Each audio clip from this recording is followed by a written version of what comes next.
Ya, bismillahirrahmanirrahim. Anak-anakku sekalian, alhamdulillah kita ketemu lagi dalam pelajaran sejarah kebudayaan Islam yang akan kita bahas dalam semester kemarin kan. Kita membahas tentang Abbasiyah. Nah, sekarang kita masuk ke pembahasan perkembangan Islam pada masa dinasti Al-Ayyubiyah.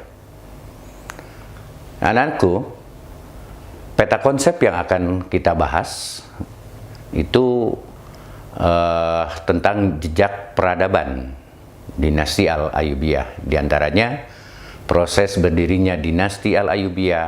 Lalu kita juga akan membahas tentang para penguasa dinasti Al-Ayyubiyah, lalu penguasa Al-Ayyubiyah yang terkenal, sampai pada keteladanan Salahuddin Yusuf Al-Ayyubi. Jadi jejak peradaban ini dibangun oleh 4 konsep begitu. Nah, apa sih sekarang jejak peradaban dinasti Al-Ayyubiyah?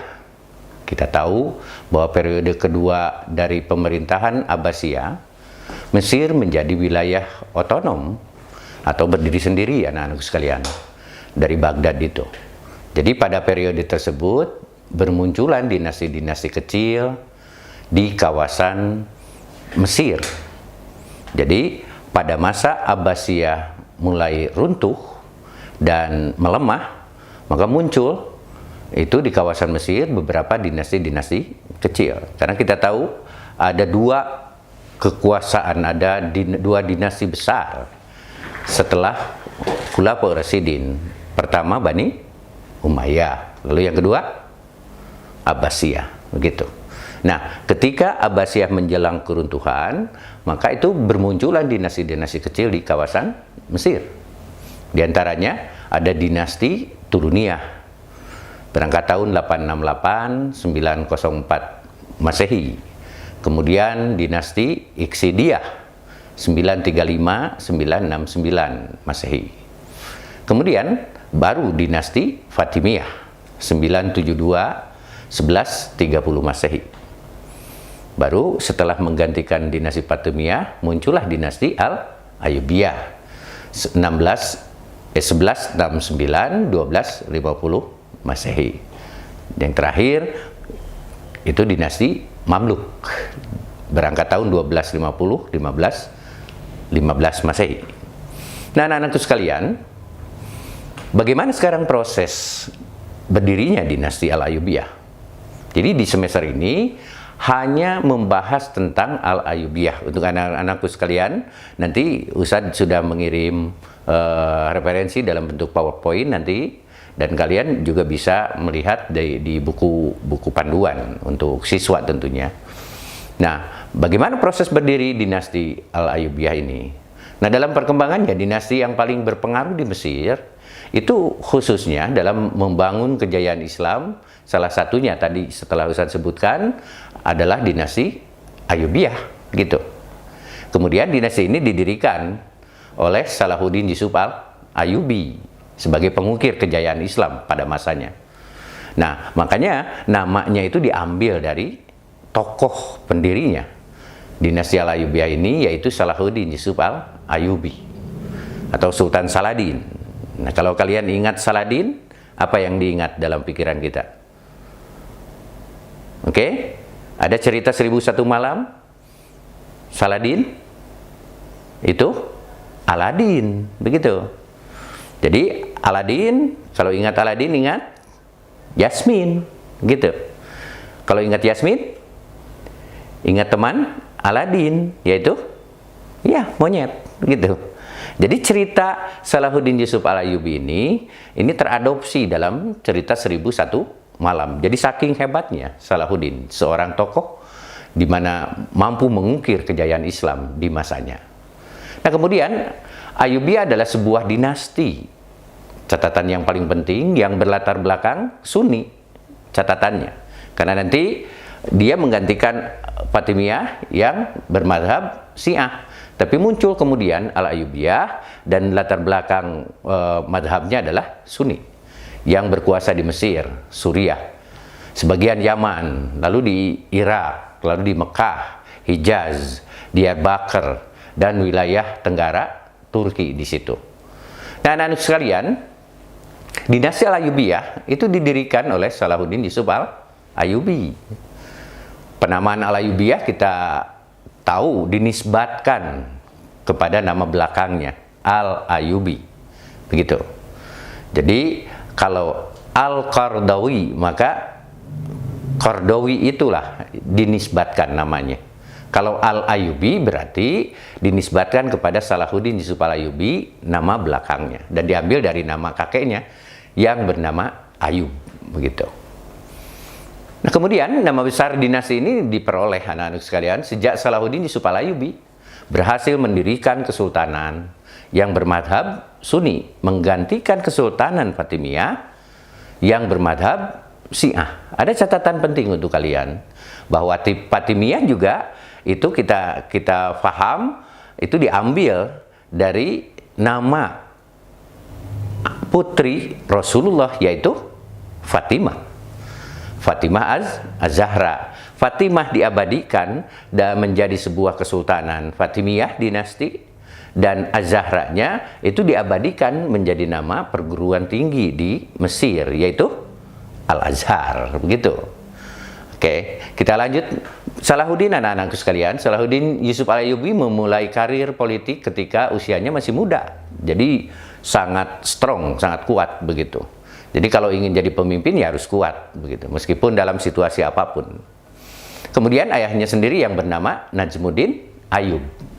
Jadi Salahuddin Yusuf Al-Ayyubi. Nah, ayahnya bernama Najmuddin Ayyub.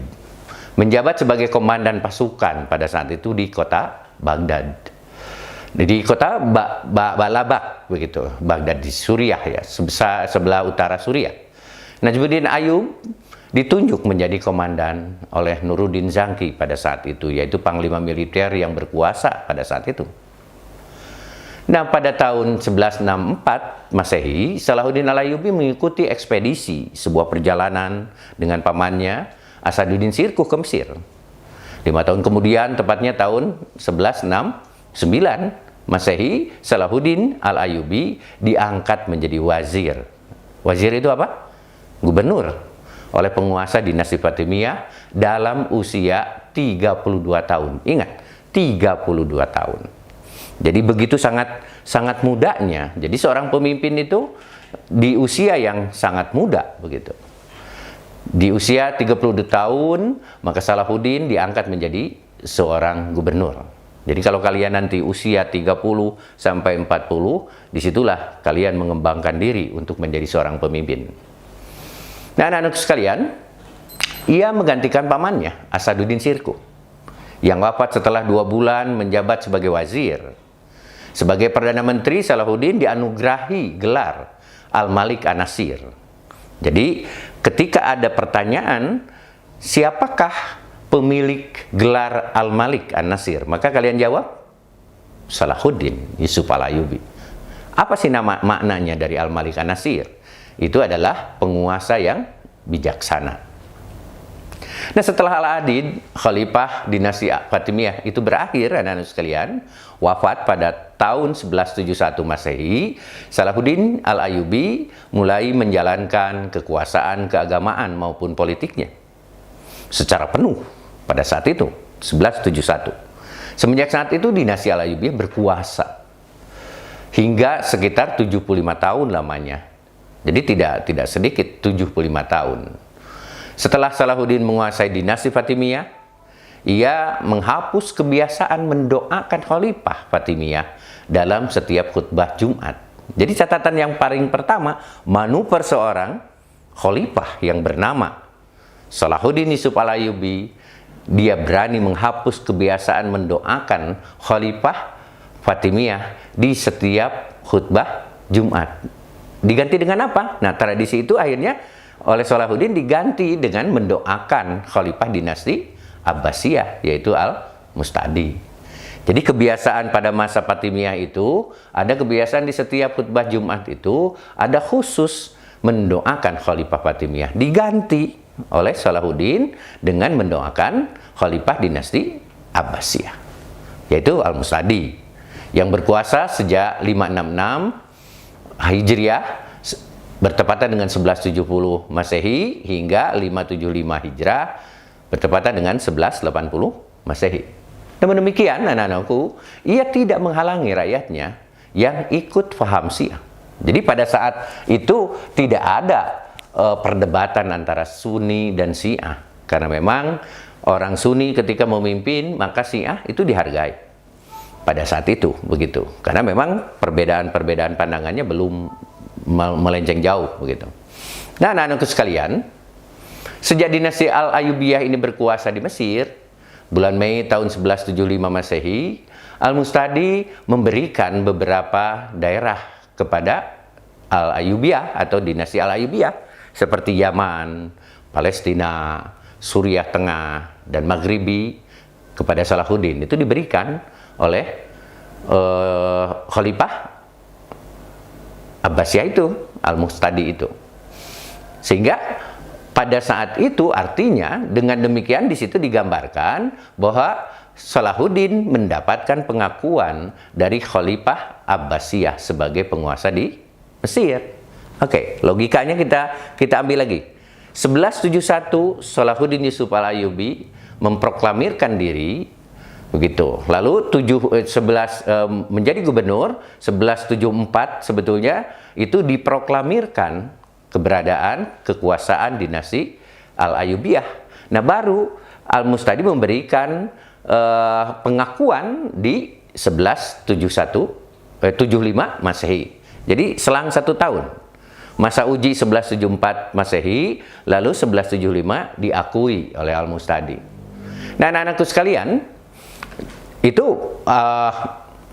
siapa yang di Al-Mustadi menerima Salahuddin Yusuf Al-Ayyubi itu berkuasa di Mesir, di Afrika Utara, Nubia, Hijaz, dan Suriah Tengah, begitu. Nah, selama satu dasawarsa 10 tahunan lah, anak-anak sekalian, kepemimpinannya kemudian Salahuddin berhasil menaklukkan Mesopotamia, wilayah di Irak dan Iran sekarang. Dan ia berhasil mengangkat para penguasa setempat menjadi pemimpinnya. Nah, materi dalam pertemuan selanjutnya kita akan membicarakan tentang penguasa dinasti Al-Ayyubiyah. Nah, kita coba merangkum dari pemahaman di pertemuan pertama ini. Yang pertama, Salahuddin Yusuf Ayyubi memimpin Al-Ayyubiyah setelah keruntuhan dinasti Fatimiyah. Lalu yang kemudian, kenapa dinasti ini disebut Al-Ayyubiyah? Karena mengambil dinisbatkan kepada tokoh Salahuddin Yusuf Al-Ayyubinya. Kemudian di situ juga 1174 itu diproklamirkan Al-Ayyubiyah itu.